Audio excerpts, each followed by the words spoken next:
नमस्कार दोस्तों, हाल ही में यूएसए के न्यूयॉर्क सिटी में मेयरल इलेक्शन हुए। मेयरल इलेक्शन का मतलब है कि जैसे भारत में नगर निगम के लिए महापौर चुने जाते हैं, वैसे ही यहाँ पर क्या है, मेयर के लिए इलेक्शन हुआ। इसमें क्या है, मेनली 3 उम्मीदवार थे जो यहाँ पर खड़े हुए थे।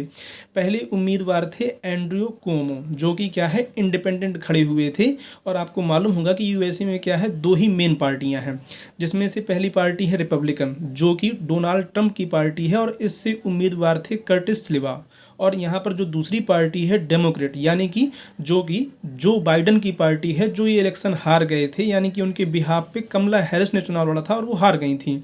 इससे यहाँ पर उम्मीदवार बनाए गए थे जोहरान ममदानी। और जोहरान ममदानी क्या है, अब ये इलेक्शन जीत चुके हैं, करीब 50.4% वोटों से क्या है, जीते हैं। और उसके बाद सेकेंड नंबर पर जो एंड्रयू कुओमो है, जो कि इंडिपेंडेंट चुनाव लड़ा था, वो आए हैं। अब ये चर्चा में इसलिए आ गया क्योंकि डोनाल्ड ट्रंप ने जो इंडिपेंडेंट उम्मीदवार हैं, यानी कि एंड्रयू कुओमो, इनका समर्थन किया था। जोहरान ममदानी इस्लाम धर्म संबंधित हैं, और इनके द्वारा यहाँ पर कुछ ऐसी घोषणाएं की गई जिसके बाद क्या है, ये यहाँ पर चेंज देखने को मिला है। और ये एक बहुत लंबे समय बाद है जब किसी एक मुस्लिम युवा को यहाँ पर एक मेयर के रूप में चुना गया है।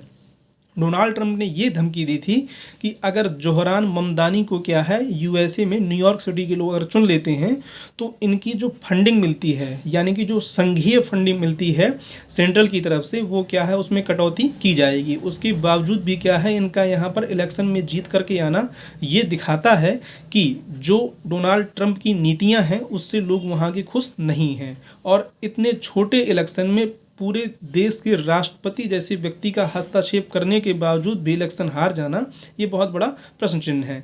इसके अलावा देखा जाए तो डोनाल्ड ट्रंप ने इस रिजल्ट के बाद ये कहा कि ये रिजल्ट हम लोग नहीं अपने पक्ष में ला पाए। इसके पीछे कारण ये था कि सबसे पहली चीज़ तो क्या है, मैं इसमें डायरेक्टली शामिल नहीं था। दूसरी चीज़ ये थी कि जो अमेरिका में शट डाउन चल रहा है इस समय, यूएसए में क्या है, शट डाउन है, और वहाँ पर ज़्यादातर जो कर्मचारी हैं, सरकारी कर्मचारी हैं, वो बिना जो यहाँ पर सैलरी मिलती है उसके काम कर रहे हैं, क्योंकि एक बिल यहाँ पर पास किया जाना है जो कि डेमोक्रेटिक पार्टी है, उसमें समर्थन नहीं कर रहे हैं।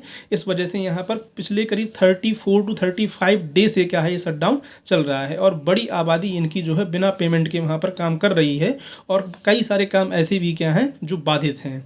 इस वजह से क्या ये चर्चा में था। Thank you for watching. जय हिंद, जय भारत।